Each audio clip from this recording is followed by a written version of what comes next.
Comment investir sans argent? Ça, c'est une question que tous les gens se posent tous les jours. Moi, je me suis la posée il y a 20 ans en arrière, et à laquelle, au fur et à mesure des années, j'ai trouvé une réponse. Bonjour à tous, c'est Alex Ferreira. Et dans cette nouvelle vidéo aujourd'hui, je voulais vous parler surtout de cette problématique que quand on n'a pas d'argent de côté ou on en a très peu, comment on peut investir dans l'immobilier. C'est possible, ça ne veut pas dire que c'est fait pour tout le monde, bien évidemment, mais tout va dépendre de quelques paramètres qu'on va parler dans cette vidéo.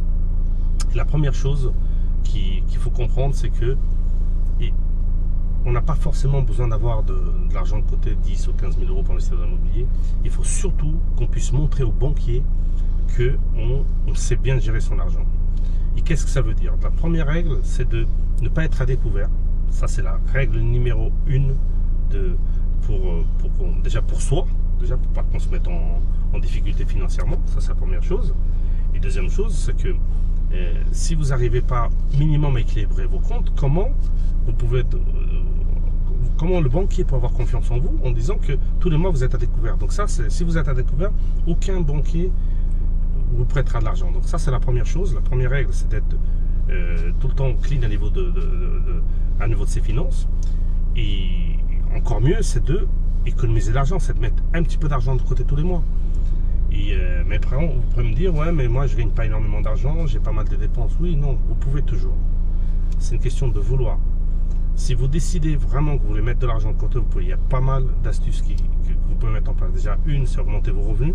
Et vous pouvez dire, ouais, mais comment? Faire des heures supplémentaires, faire un petit boulot à côté. Vous avez sûrement un don d'un niveau informatique, bricolage, jardinage, repassage, babysitting et tout ça. Vous ne pouvez pas me dire que vous ne pourrez pas faire des heures supplémentaires. Ça ne veut pas dire travailler 70 heures par semaine, mais entre peut-être les 35 ou les 39 heures que vous faites aujourd'hui, vous pouvez peut-être faire 5-10 heures par semaine de plus, et qu'à la fin du mois, ça va faire une grande différence. Et après, c'est à niveau des dépenses. Il faut absolument que vous réduisez les dépenses, surtout celles qui ne sont pas indispensables. Donc, en réduisant les dépenses et en augmentant vos revenus, tout de suite, vous allez mettre de l'argent de côté. Donc, c'est pas aussi compliqué que ça. Il faut changer certaines habitudes, ça c'est sûr. Ça, c'est une chose aussi à mettre en place. Et quand vous mettez ça en place, que vous n'êtes pas à découvert, deux, vous arrivez à mettre un peu de l'argent de côté, vous avez un salaire moyen, tout ça, il y a 90% de chances que votre banquier vous prête de l'argent à 100%, voire 110%, à laquelle vous n'avez pas besoin de mettre un centime dans vos premiers investissements immobiliers. Après, ça ne veut pas dire plus tard, parce que tout dépend aussi du montant d'investissement. Imaginez que vous voulez faire un premier investissement à 500 000 euros, c'est sûr qu'il va vous demander de l'apport. Mais si vous commencez par un investissement à 50, 60, jusqu'à 100 000 euros, vous avez forte chance que le banquier n'a pas besoin de vous demander de l'apport. Et du coup, ça va vous permettre surtout de faire un premier investissement. Deuxièmement, si vous arrivez à faire un bon investissement, avoir la rentabilité, ça va vous permettre de mettre tout de suite un petit peu d'argent de côté, d'avoir des revenus supplémentaires. Imaginez que avec cette stratégie d'économiser un petit peu d'argent tous les mois et gagner un peu plus, vous arrivez à mettre 200 300 euros de côté tous les mois. Plus avec le premier investissement que vous allez faire, qui va peut-être vous donner aussi en cash flow 200 euros de plus. Imaginez que vous allez avoir peut-être tout de suite 400 500 euros par mois, 6 000 euros à l'année. Et c'est comme ça. Et ça va être une boule de neige. Et avec des astuces simples, mais il faut les appliquer vraiment, et surtout s'en tenir. Vous pouvez commencer pour investir dans l'immobilier, vous commencez à mettre l'argent de côté, au bout de 2-3 premiers investissements, peut-être au quatrième, il va vous donner déjà demander un petit peu d'apport, mais le fait d'avoir mis pendant ces années-là un peu d'argent de côté, ça va vous permettre de faire un quatrième, un cinquième investissement. Donc voilà, donc c'est surtout, c'est montrer au banquier qu'on est clean, on n'est pas en déficit, c'est-à-dire qu'on n'est pas à découvert, qu'on arrive à mettre de l'argent de côté tous les mois, et le banquier va vous prêter de l'argent et la mécanique va commencer à se mettre en marche. Et après, vous allez mettre de plus en plus d'argent de côté avec vos cash flows, vos revenus supplémentaires, et après vous allez plus vous arrêter. Et c'est comme ça qu'au bout de 5-10 ans, vous allez devenir un investisseur immobilier, voire un grand investisseur immobilier, et à laquelle vous avez démarré avec très peu ou quasiment pas d'argent du tout. Et donc se dire cette fausse croyance de dire qu'il faut beaucoup d'argent, il faut être riche, il faut gagner des très gros salaires, qu'il faut avoir beaucoup d'argent de côté pour investir dans l'immobilier, c'est complètement faux. Moi, quand j'ai commencé à investir dans l'immobilier, j'avais quasiment pas d'argent de côté, j'avais un salaire moyen, et c'est comme ça que j'ai commencé. Et après, tous les mois ou tous les ans, vous allez améliorer vos finances, vous allez améliorer vos revenus, par les revenus que vous faites, votre salaire, par des heures supplémentaires, et en plus, les revenus complémentaires que vous allez dégager de vos investissements immobiliers, bah, tout ça réuni, ça va faire qu'au lieu de peut-être mettre 500 € de côté, vous allez en mettre peut-être 1000, ou voire plus. Et après, c'est comme une boule de neige. Après, l'argent ramène de l'argent. Et après, au bout de 10 ans d'investissement immobilier, peut-être vous allez avoir 2-3 000 € de cash flow. Peut-être que vous pourrez quitter déjà votre travail si jamais il ne vous plaît pas. Ou pourquoi pas continuer à travailler si c'est passionnant. Et plus vous allez gagner de l'argent, plus vous allez investir. Et plus vous allez investir, plus vous allez gagner de l'argent. Et après, quand vous regardez à l'arrière, vous avez démarré avec 0.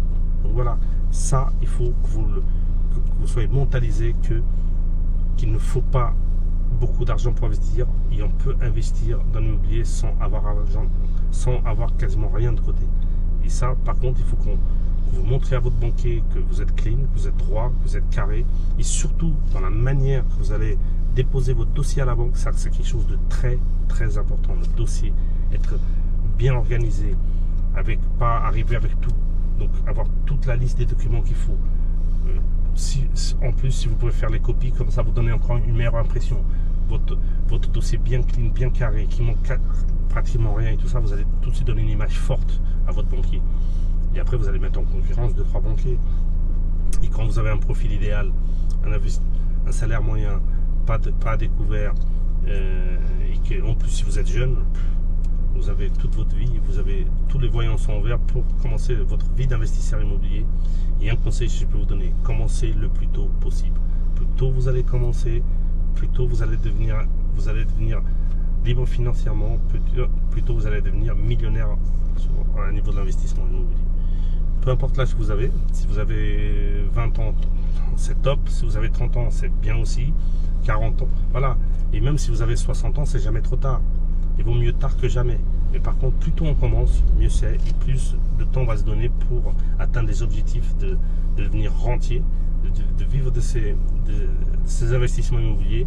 Et surtout de se créer une vie qui va nous inspirer, qui va nous permettre d'avoir le choix de beaucoup de choses et qui va nous permettre surtout de nous faire plaisir et de nous faire plaisir à nos proches.